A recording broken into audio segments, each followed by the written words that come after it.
Welcome to London in 2026. Right now we're seeing footage of shops being absolutely barricaded. People are struggling to walk down the street and groups of young people are running chaos in the high street. Quick video about the homeless situation in Manchester. Don't do that. I'm sorry.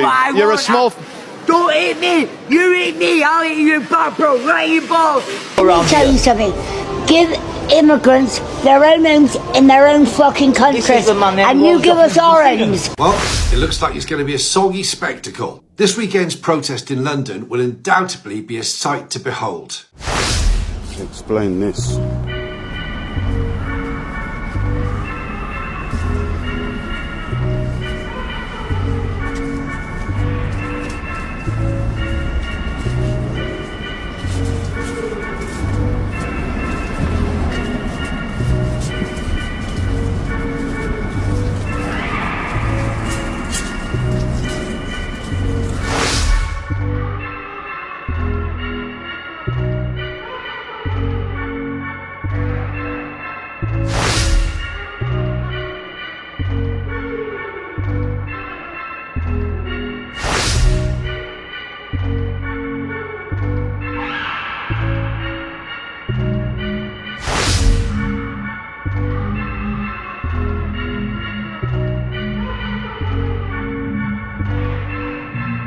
Today I celebrate my 70th birthday. No husband, no children. I recorded this video by myself. If you're from the UK, could you wish me a happy birthday and follow me? You can't be riding a goat down the road like this. It's not a legal mode of transport. It's fine. I've had him taxed. Look, flags and everything. Taxed or not, it's still a goat. You need a proper vehicle for the highway. Steady as a car and cheaper on fuel.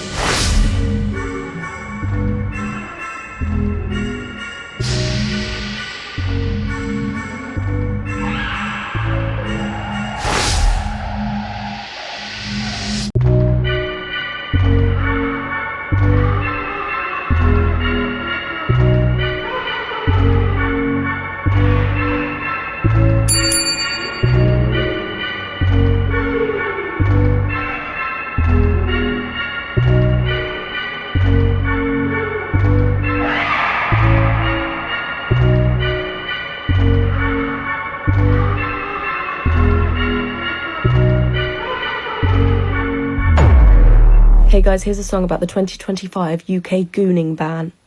It started just like any other day, just me, my screen and my tabs on display. But when I clicked, my page went grey. Verify your age or go away. I reached for my ID with a tear, but my mum's name and my face, too clear. They've taken my joy, my sacred sight. I whispered, bros, we've lost the fight. No more goon beam, no more cream. Just a pop-up box that crushed my dream. They want my passport just to see a pixelated NPC.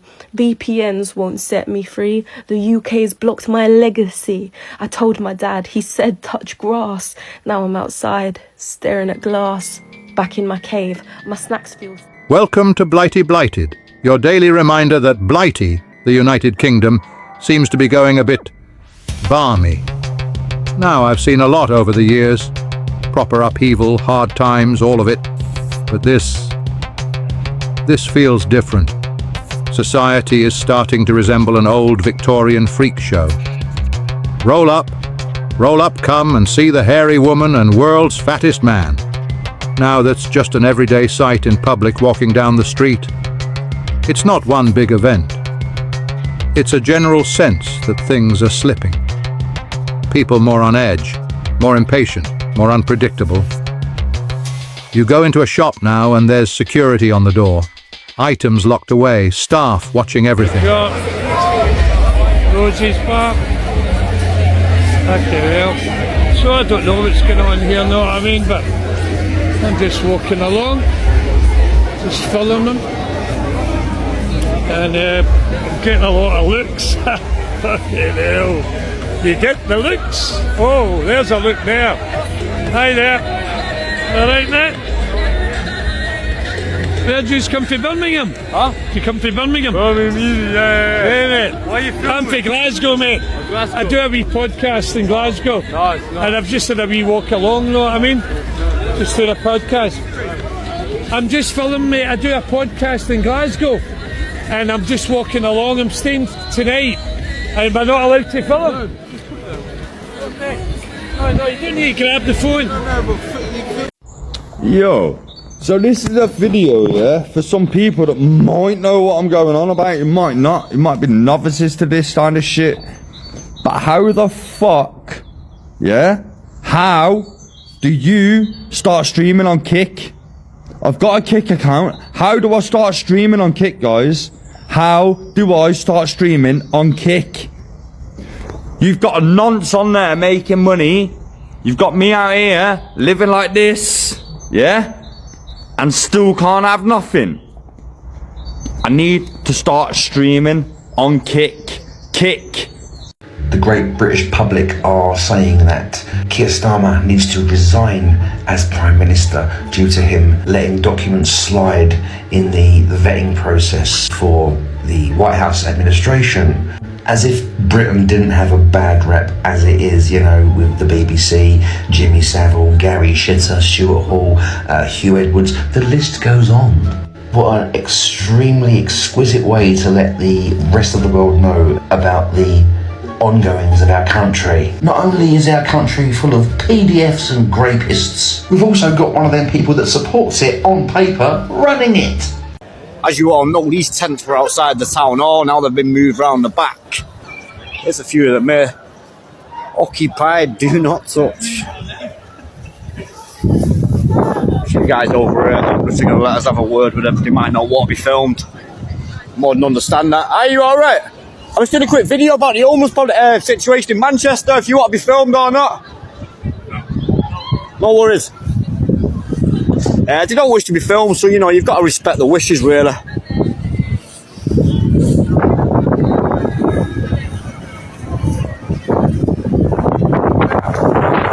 You guys hanging out over back here. Because we're on the fucking street with nothing. Thank you very much. You've also got to understand that you're addicted as well, so that doesn't help really, does it? You know that she's addicted, mate. Darling, by talking to her. I got off of heroin and crack by using spice, yes, admission. Yeah? Okay. But I do not inject in my arms anymore. I just have to drag on. Very love, sorry. I had to drag it on. Nice to meet you. So I would rather drag on a joint, my ladies and gentlemen, than stick needles in my arms. But please, do that stop me from getting a home? No. Thank you very much, my love. Oh, do you know what? I'm going to be straight with you. I was in the same place as you, you know. You know that, mate. I'm not here. Not here to judge your... Well, then, come on out, so you can put it on mine. Mate, I was on it for 20 years. I'll get off of me.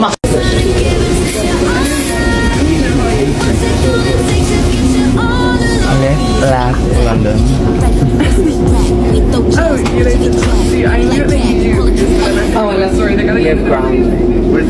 So, keep off the fencing because the pillar's going to be fixed, right? But I can't see anything wrong with the pillar. And why does it need to be such a frickin' eyesore? For what? Don't get it. Totally don't get it at all. Bureaucracy gone mad in this country. Listen, insulting me. No, please. Who are you touching? Don't come too close, please. Okay. Okay. Won't want to be attacked by you. Attacking me. Please. Leave me alone. I'm touching your camera, not you. Sorry. Are you for real? Please, fuck off. Please. Fuck off. Please. Or open your mouth wider. Yeah. This is the moment police arrested a drug driver who swerved across a major road and hit a wall. Jack Brownless, 39, struggled to understand basic questions before giving a positive roadside drugs test. He swerved across the A39 near Wells in Somerset, hitting a wall on August the 22nd. Brownless pleaded guilty to driving a motor vehicle above the specified drug limit and 2 counts of possession of a controlled Class B drug. After his arrest, officers found several small snap bags of white powder on the driver's seat and and in cup holders. A small set of scales with powder on them and a tobacco pouch full of cannabis were also found. Brownless has been disqualified from driving for 5 years. Follow for more. A drug dealer and a convicted murderer are among a group of criminals caught on camera partying in prison. Mobile phone footage appears to show inmates listening to music, drinking alcohol and chanting vile racism. It's believed to have been taken inside HMP Buckley Hall in Rochdale on May 24th, and reportedly shows Wirral Drugs gang member Leon Hinchcliffe, along with convicted murderers John Dyer and Michael Hay.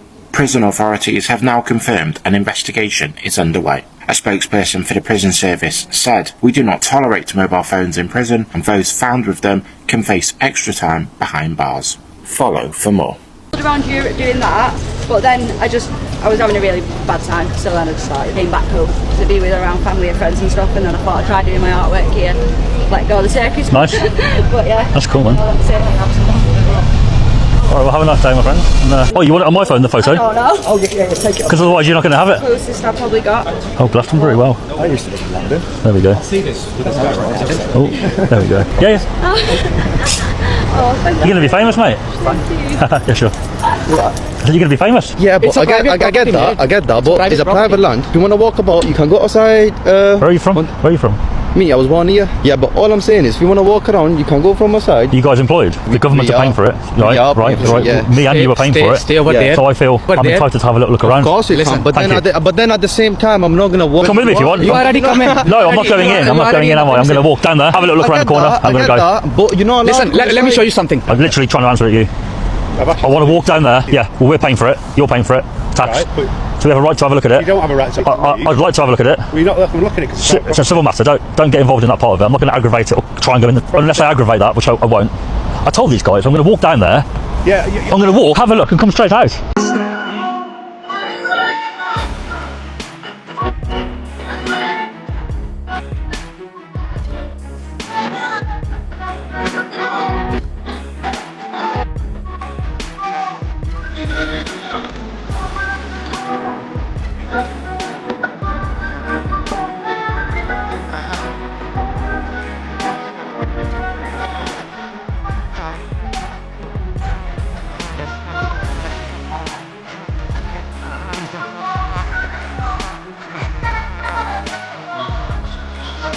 A shamed ex-cop who had secret flings with criminals has rebranded herself as a prison influencer after being released early. Choni Kenny, a former officer with Greater Manchester Police, had a relationship with drug dealer Josh Whelan and was even caught embracing him during a prison visit. She later started another fling with Raheem Motley, a man under police investigation, and passed him confidential information, including details about planned police raids. Her actions were exposed through her phone and computer records, and she was jailed for 3 years and 9 months. But she walked free after serving just 9 months. Now she's back on TikTok, calling herself an ex-prisoner breaking the stigma and sharing videos about life behind bars. In one clip, she even described prison as easy. She now posts gym content, gives advice to inmates, and promotes beauty treatments, while critics say she is downplaying serious crimes. From cop to prisoner to influencer. Follow us for more and comment for the next case. What landlords will get from Serco and what the UK government are actually doing for boat people. Number one, straight off the bat, they're going to get the rent paid in private accommodation. They're going to get free council tax, free water, free gas, free electric, free broadband, free white goods, free new carpets, free food. And landlords are getting offered 10% higher than what the market rate actually is. I have absolutely no words, absolutely fuming. It's ridiculous that the UK public and the UK citizens are footing the bill for boat people to live in luxury while we struggle to pay. And if the UK government thinks this is absolutely okay,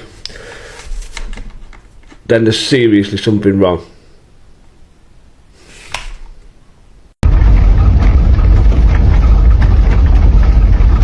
Fucking hell! Jesus! common situation, obviously homeless, like 6% on the fucking power bank.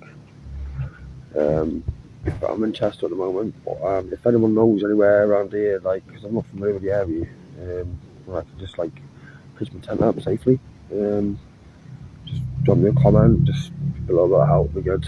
But yeah, drop me a DM or just put a comment on the video. I can do with finding somewhere decent or any like homeless sort of things that I can do, like go for a shower and things like that. Just if anyone let me know, that'd be good. Former Asda manager, jailed for attempting to smuggle cannabis through Manchester Airport. Louisa DeMarco, 57, a former Asda manager, has been jailed after attempting to smuggle over 30 kilos of cannabis into the UK via Manchester Airport. She was promised a $10,000 if she successfully transported the drugs from Thailand. However, upon arrival, she was stopped by officers after collecting 2 suitcases from the baggage carousel. Authorities discovered 31.25 kg of cannabis inside. On Friday, Manchester Crown Court sentenced De DeMarco to 20 months in prison, of which she is expected to serve half in custody. DeMarco had previously held a $40,000 a year managerial role at Asda, but lost her job during the COVID-19 pandemic. Since then, she has been deemed unfit for work due to physical and mental health issues and is currently receiving state benefits, according to the Manchester Evening News. During a police interview, she admitted to meeting someone on a previous trip to Thailand who offered her a chance to make money.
Guys, the scariest thing happened to me today, and I am literally just posting this for awareness, like, of other people, other mums, like, please be careful.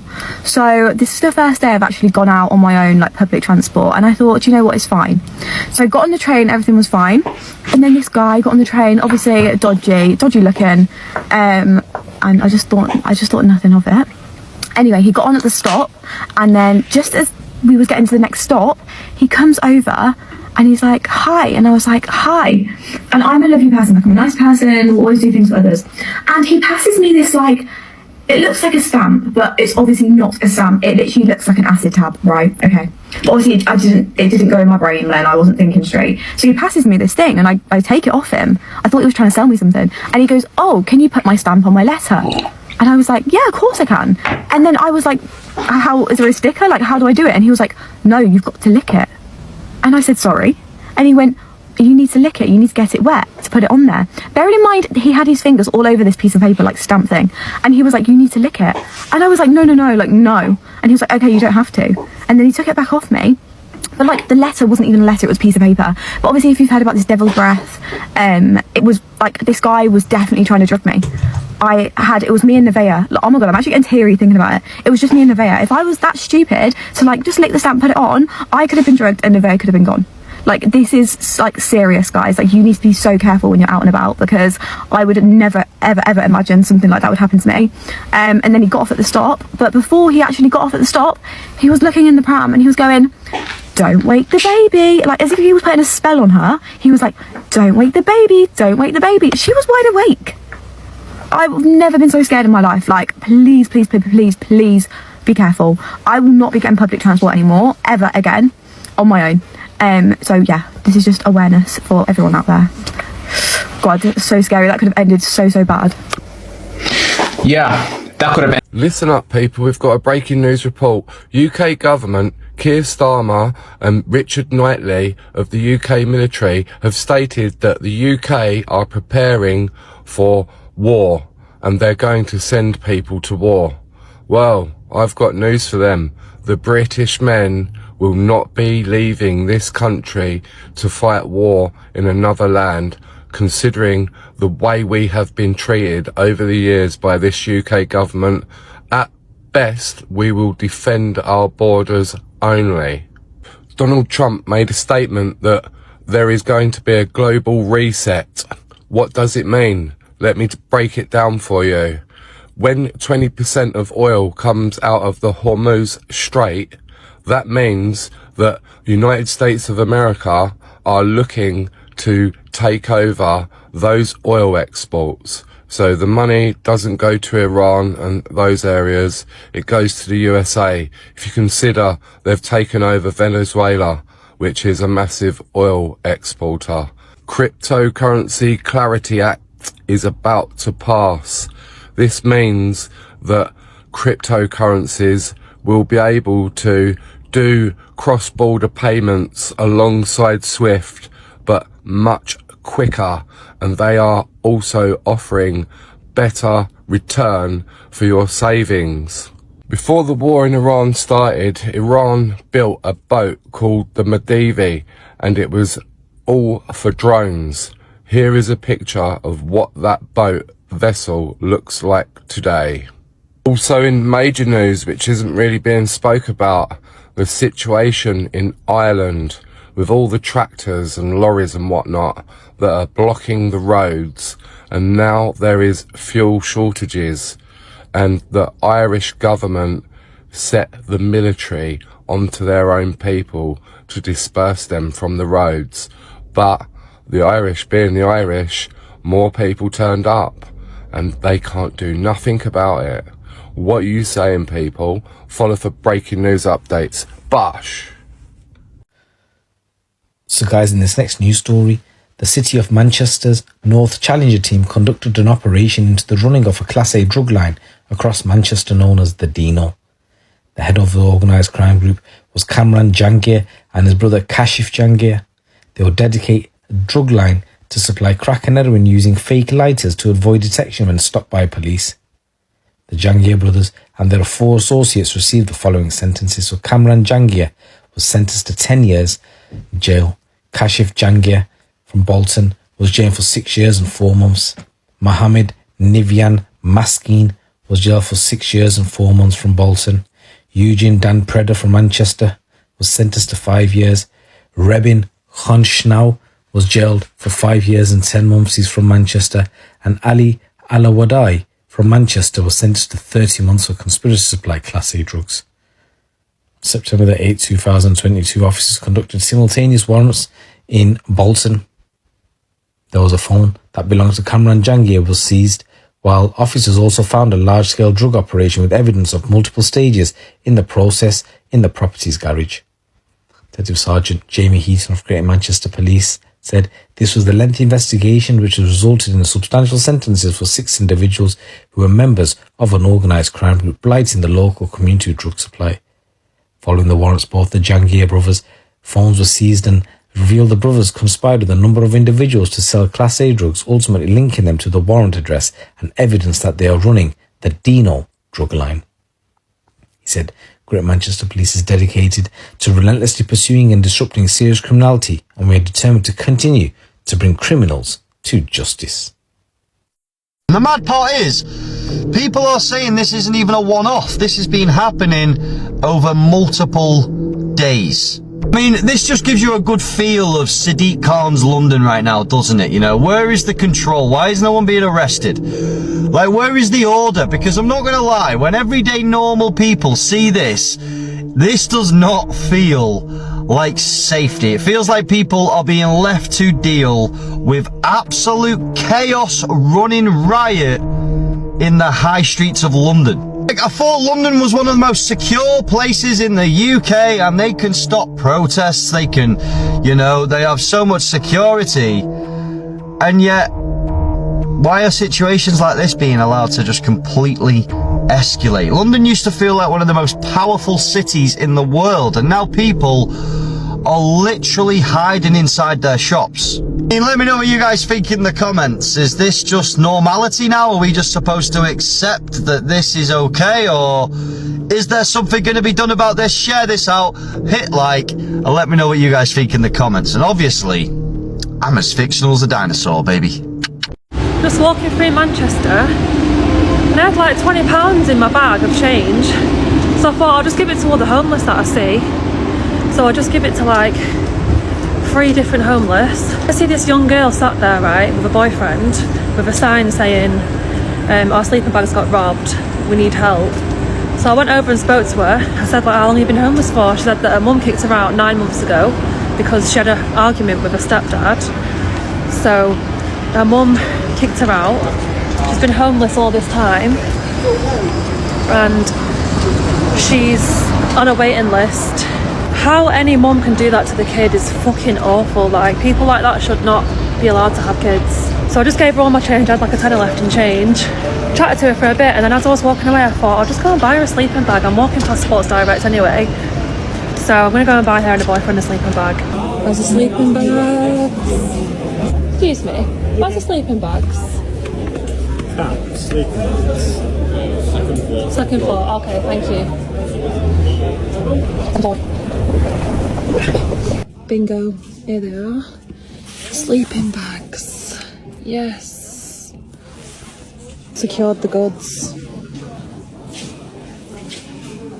I'm walking back to go and find her. Nice one. Where you are going? You are a star. That's for you. Oh my god, where have they gone? I've lost them, they've got off. I'm walking around with 2 sleeping bags looking for 2 homeless people, and I can't find them. Oh, I found them, they're there.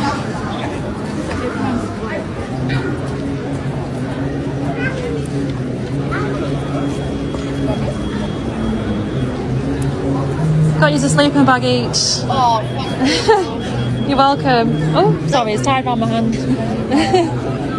When did you get them robbed? Last night? No, a few nights ago. A few nights ago? Oh. And I've literally just managed to get up to obviously. Yeah. Welcome to Manchester. Welcome to Cheetah Mill. The only place where they can do anything they want to. They get raided every now and again. But 2 streets have 51 vape shops in this area. 51.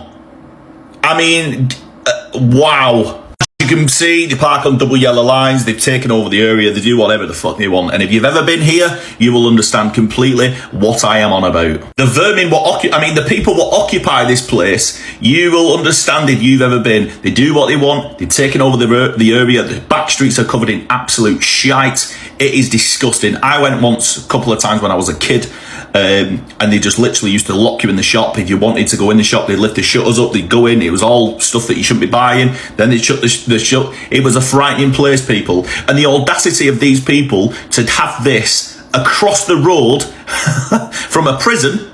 This place is like a street across the road from Strangeways Prison in Manchester.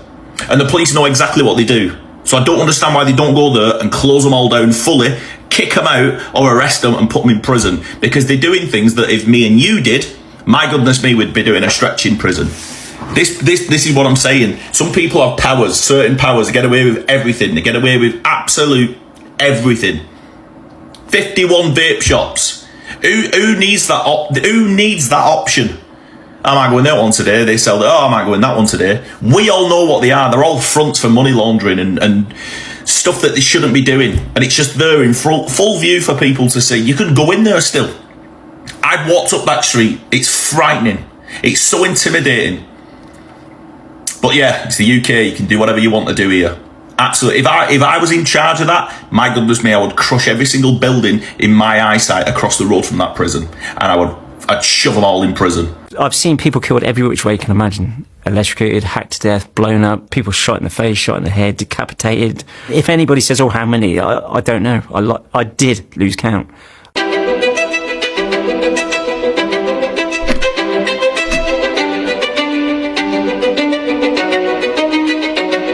I was born in Stroud in 1976. Grew up in a small village called Avening, right out in the countryside, just next door to Princess Anne's estate at Gatcombe Park. Our family didn't really have a great deal of money. You know, my dad was a gardener. All the kids on the council estate viewed my family as hippie type family, which I suppose they were to some extent. My dad had a big beard, used to smoke some pot, you know, usual sort of stuff that hippies do.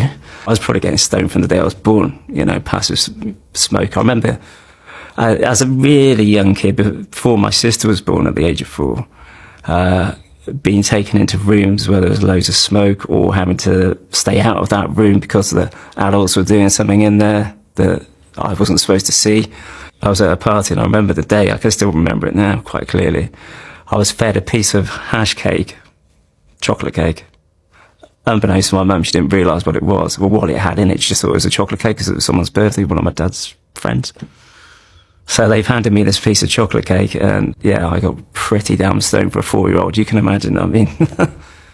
Later on in my life, when my parents went their separate ways at about the age of 10, my mum actually got together with the guy whose birthday party it was where I got fed the hash cake. And the 2 older stepbrothers that my mum's new partner had were both into the illegal rave scene.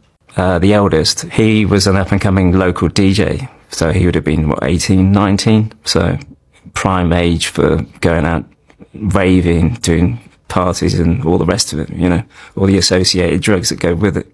And the first one I ever went to was at about the age of 13 or 14 in Stroud, in an old Great Mills warehouse. And I quickly realised that it was very easy to deal drugs in these parties, particularly the ones organised by my stepbrothers and like the local heavy crew, shall we say. I want to know if human rights lawyers in the UK are okay. Do they have mental health checks yearly? Or maybe it should be every 6 months, because the case that I've just come across is absolutely disgusting. And now we have an Afghan in the UK who came over on his little blow-up dinghy from France after raping a 14-year-old girl there. He was convicted in his absence because he'd gotten his dinghy and come to the UK. Of course, they all do. So he went from Afghan to France, he raped a 14-year-old girl, then he gets on a dinghy and comes to the UK, and France put in an extradition order for him. He's been arrested here and taken, obviously, in due course, he was taken to court. But he's not going to get deported just yet, because they believe under Article 3 of the Human Rights Act that it might not be suitable for him in prison in France because his cell's going to be too small. Have you ever heard so much bollocks in your life? Too small. And apparently, according to the human rights, that his cell is, it's going to be under 3 foot, which could go down as inhumane, degrading treatment under the article of the human rights. I have never ever heard so much fucking shit in my life. So now the court case has been adjourned to the 10th of October because now the lawyers are going to they're going to write to France to make sure that he's going to be, you know, safe there, and he's going to have enough space to move around, you know, all the, you know, get the fairy lights out for him, maybe get the red carpet as well. He's a convicted rapist, and we want to worry about how he's going to be kept in France. Who cares?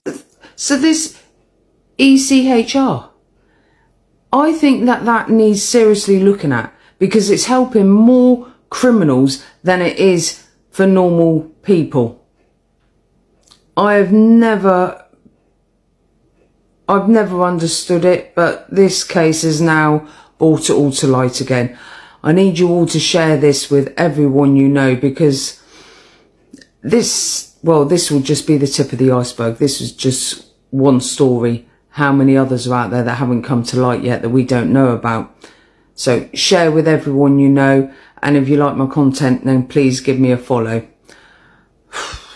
Not for its noble cause, because it'll likely resemble a bizarre version of Mardi Gras in the drizzle of an April afternoon. Rainbow flags, costume makeup, megaphones and virtue signalling chants will fill the streets. Not as a show of strength, but as a desperate attempt to shout over a truth that the majority of the country already accepts.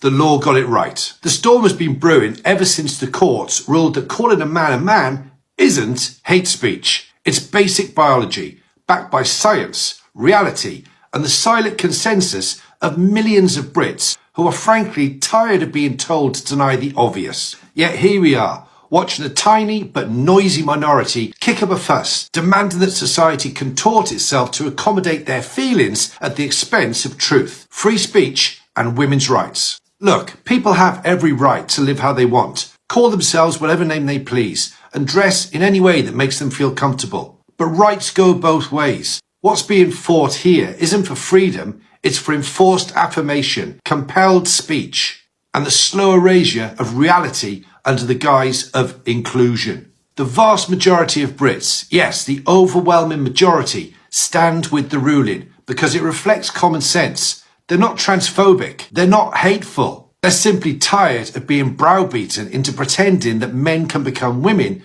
just by saying so. And no amount of street theatre or dramatic placards will change that. This protest isn't about progress, it's about power. It's about a fringe ideology demanding that the state and society participate in a fantasy. It's about silencing dissent by branding it hate, when in fact it's just the truth spoken plainly. Their agenda? Coercion. What's truly galling is that the vast majority of people decrying this legal ruling fail to see the irony. They're protesting against the right to disagree. They don't want freedom of speech. They want speech that flatters their worldview and criminalises everything else. But you know what? The British people aren't buying it. They're quietly watching, shaking their heads, and wondering how we got to a place where saying men can't get pregnant might be considered a controversial opinion. So yes, this protest will be interesting to watch, not because of its message, but because it reveals just how detached this ideological movement is from the reality the rest of us are still living in. A movement willing to sacrifice reason, truth, and the rights of women and children on the altar of identity politics. But make no mistake, Britain's waking up, and no amount of glitter, rainbow flag waving, hissy fits, or cancel culture can stop it. Have your say in the comments and follow for more news, views, and uncomfortable truths. Is the mamba hitting you now? No, I'm just leaning forward because you're lowering that right down. Is that like part of it then? I'm not following you with that, you was going down, so I carried on with it. But yeah, fucking... So how did you first get onto mamba then? As I say, it was legal in the shops, we used to buy it then, we used to try the different things, like cocaine, and that was like synthetic coke. There was fucking like Annihilation, Pandora's Box, fucking loads of different ones. Some was good, some was shit, they had like star ratings. It's all called Herbal Essence. But yeah, fucking 5 years there was legal for, and then all of a sudden it was like banned. So do you blame that then for this, you know, the whole... Well yeah, because it gives birth to everybody an addiction, smoking it. It used to smoke loads of it, like it used to knock you out with a few drags back then. You used to get the packet stuff. Literally a few fucking drags each, like you'd roll one spliff, it'd say 1 gram on the packet, and I swear to God it lasted days. Wow. That's wrong. One spliff and you keep fucking waking up, all of you like pass it round, you know, when you knocked out again for ages. It's fire, do you know what I mean? It ain't nothing like that anymore. So what about the If you used to do that, what I just done with the old stuff, you'd be dead. Especially when there was literally black mamba with the purple bits and the black seeds in it when that come out at the end of the snake on the front. Sick that was, like. So, you know, in jail, do you think a lot of people get put onto mamba through jail as well? Yeah, well I got on the heroin, I got on the smack in jail, started off sniffing subby, and all of a sudden I was literally getting that much subby text like off this lad like who was on it, and I was getting it, and then swapping in like milk, some fucking like things I'd bought on my canteen, like shit things though, do you know what I mean? Yeah. Balls of cereal and that, like he was getting like strips of them. Like strips of these 8 mils, he had like a fucking bad habit and they had to prescribe him, I suppose. And like fucking he was on like unsupervised, and then he have to go like fucking once a week and give him the whole lot. So get fucking loads of subbies, mate. This is back when it was laxy days, so it wouldn't happen now, do you know what I mean? Then he give you like fucking 1 or 2 per day no matter what. you're all on supervised now, no matter what, because of that reason. Do you know what I mean? So is there a lot of mamba in jail now then? Everything's hard to get in jail. Before, like, you could get it in, you could literally do an A4 fucking stack of paper, rewrap it, do you know what I mean? Send the whole lot in, like, and you'd get it, like. So what's that?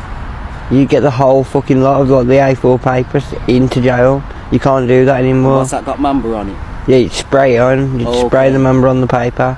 Either side, soaked on, do a few sprays, let it dry, do a few sprays, let it dry, obviously cover the whole lot. You know what I mean? And then you do that a few times so it builds up.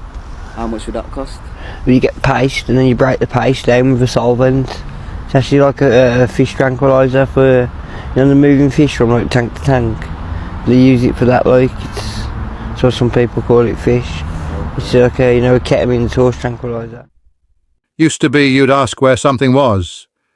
Now you feel like you need permission to pick it up. Shoplifting, petty crime, things that used to be rare or at least hidden, now feel almost routine. And then you've got the online world. Everyone glued to their phones, endless scrolling, arguing, reacting. It's like the whole country's plugged into a machine that winds people up and never switches off. Social media, wonderful invention, I'm sure, but it does seem to turn every small issue into a full-blown drama. Outrage here, arguments there, everyone talking, not much listening, and that constant noise, it seeps into real life. Short tempers, less patience, a kind of background tension that wasn't there before. People aren't just busy anymore, they're overloaded. Now, I'm not saying everything's falling apart overnight, but there is a feeling of standards slipping. Not just laws or rules, I mean behaviour. What's acceptable? What people are willing to do or ignore. When small things stop mattering, bigger things tend to follow. And while all that's going on, the cost of living keeps climbing, pressure keeps building, and people are left trying to cope with both. That's not a great combination. A bit of strain, a bit of chaos, a bit of confusion, and suddenly everything feels slightly off balance. Blighty's not finished, not by a long way, but it does feel like it needs a bit of calm, a bit of common sense, and perhaps a bit less noise. Because when everything feels balmy, it's usually a sign something needs steadying. Cheerio, and I will see you all in the next video.